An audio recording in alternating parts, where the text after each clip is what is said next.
Hello and welcome to Rebecca channel.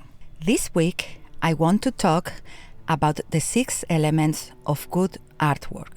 These are: number 1, composition; 2, value; 3, color; 4, texture; 5, experimentation; and 6, emotions.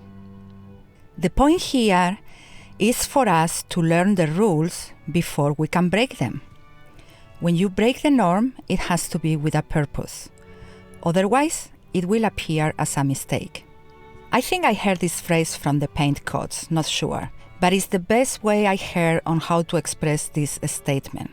In painting, there are no rules, but there are consequences. So now, let's go and analyze each of the 6 elements. Number 1, composition. Composition and value are the everything in artwork. Get any of these wrong and your piece will lose its potential, regardless of how good anything else is.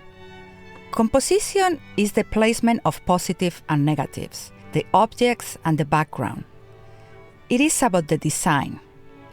A good composition uses creatively tools such as lines, shape, color, value, edges, rhythm, symmetry, mass, pattern, and focal point. Now, for some reason, we are naturally very good at composition as children, and then we lose the ability as we grow. Have you ever noticed that children's drawings, no matter how simple or absurd they are always well balanced? I don't know how we lose this natural ability. Perhaps it's because things get harder when we also start trying to draw and represent things that resemble reality. Or perhaps it's because we start to think too much. In any case, we need to relearn creating well-designed artworks. Composition is about the distribution of shapes. The simplest way to be balanced is to have what is called a bull's-eye composition. The main object is in the middle of the page, and that's it. This works, but it can also get a little bit boring, right? This doesn't mean that you can never do it. For example, look here at these 2 portraits, one by Velázquez and one by Picasso. They are both just a center figure, but it's slightly off-center, and the way the composition is done, how the body breaks down the background, makes it very interesting, even if still very simple. We can also create balance through symmetry. Although most humans, we find more beauty in a balanced asymmetry. We can purposely create imbalance. For example, having one side of our work being quite heavy. As far as we ensure that our eye is going through all of the surface and keeps coming back to inspect the artwork, our composition is working.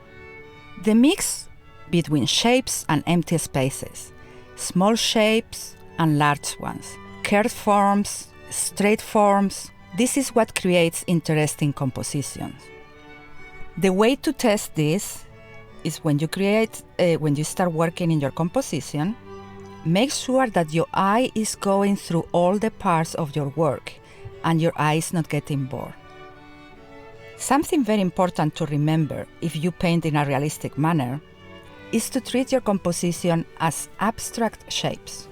This will allow you to change the real proportions or shapes of what you are depicting in order to ensure that the composition works. Do not be afraid to do this. You are painting, you are not taking a photograph or having a test on what is truly, really in there. Look at this composition, for example. It works, this is the reality, but if I change the shape of this vase, it becomes more interesting. So just change it. You always have to work in your composition as the step number 1 in creating a painting. If the composition doesn't work, you don't want to have to change it once you have already spent a lot of time in other details.